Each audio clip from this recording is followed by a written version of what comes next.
ஜென்மம் தாண்டி ஒன்ன தோளில் தாங்கணும்.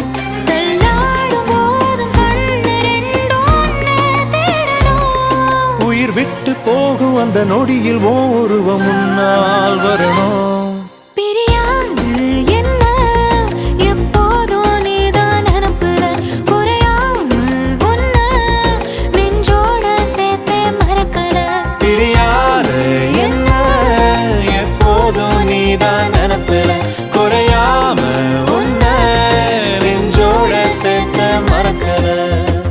ஏதேதோ ஆசை நெஞ்சில சொல்லத்தான் தெரியல, உன்னால கண்ணு தூங்கல, எதுக்குன்னு புரியல.